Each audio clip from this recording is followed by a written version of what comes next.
What do you think of that? Well, I mean, I think that this is what we get from the Premier and from this government time and time again. A lot of rhetoric, a lot of nice words, but they're not actually taking action.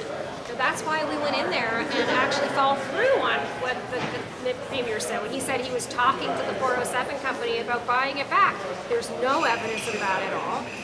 I think the Premier is misleading Ontarians again. But the minister did say it's still on the table. He didn't say, no, we're not looking at it. Well, I'll believe it when I see it.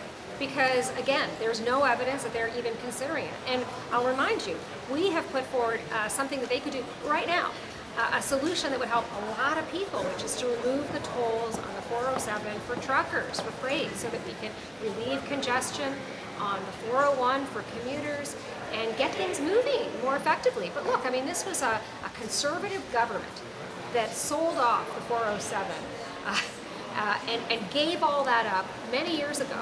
And, you know, today we see the Conservatives doing the same things over and over again. You know, Ontario Place is this government's 407. But Myra, would it be a good use of public funds to spend 35 billion to buy this thing back? Well, I mean, I think you have to look at the math, but I'll tell you one thing. Right now, it's just sitting there not being used. Right? As I've pointed out before, somebody literally landed a plane on the 407. You know, so this government wants to spend billions by building new highways and, you know, some fantasy tunnel under the 401 when some of the solutions are right there in front of us, and this government hasn't even begun to have the conversation. It's not surprising. They're always willing to put corporate profits ahead of what's good for Ontario. So would an NDP government buy back the 407, taking a $30 billion price tag plus $10 billion in debt the company has? I'll tell you what we will do. We will look at every opportunity we have, and we will look very carefully at that deal. This government has already let that corporation off the hook by $1 billion for failing to actually use that, have the highway being used as effectively as it should be.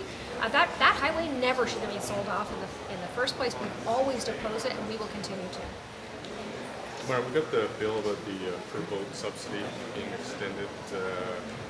What do you think about that? What does it mean for your party? Well, look, I mean, you know, all the parties discussed it and agreed to move forward with that. This was a recommendation, I'll remind you, of the independent chief electoral officer to sort of level the playing field. And this came about after the whole cash for access scandal under the previous Liberal government. So this is about leveling the playing field. And that's good for democracy and good for Ontarians. But they seem so set on getting rid of this thing. How did these conversations happen? How did they get to this Well, they decision? approached us, but you know, we've all had that conversation about it, and you'll have to ask them why they changed their mind. When did they approach you? I can't recall. You didn't ask them why they changed their mind when they came to you with this idea? You know what? I wasn't part of that conversation. They've fast-tracked a number of bills now, Yes. including this Yeah. one this morning. Do you think they're clearing the decks for spring election? What do you think's happening with this? Look, this government, you know, their whole focus has always been distract, deflect, and then get the hell out of here. They don't want to be held to account. They don't want to talk about the issues. They don't want to accept the proposals we're putting before them to actually make life easier for Ontarians.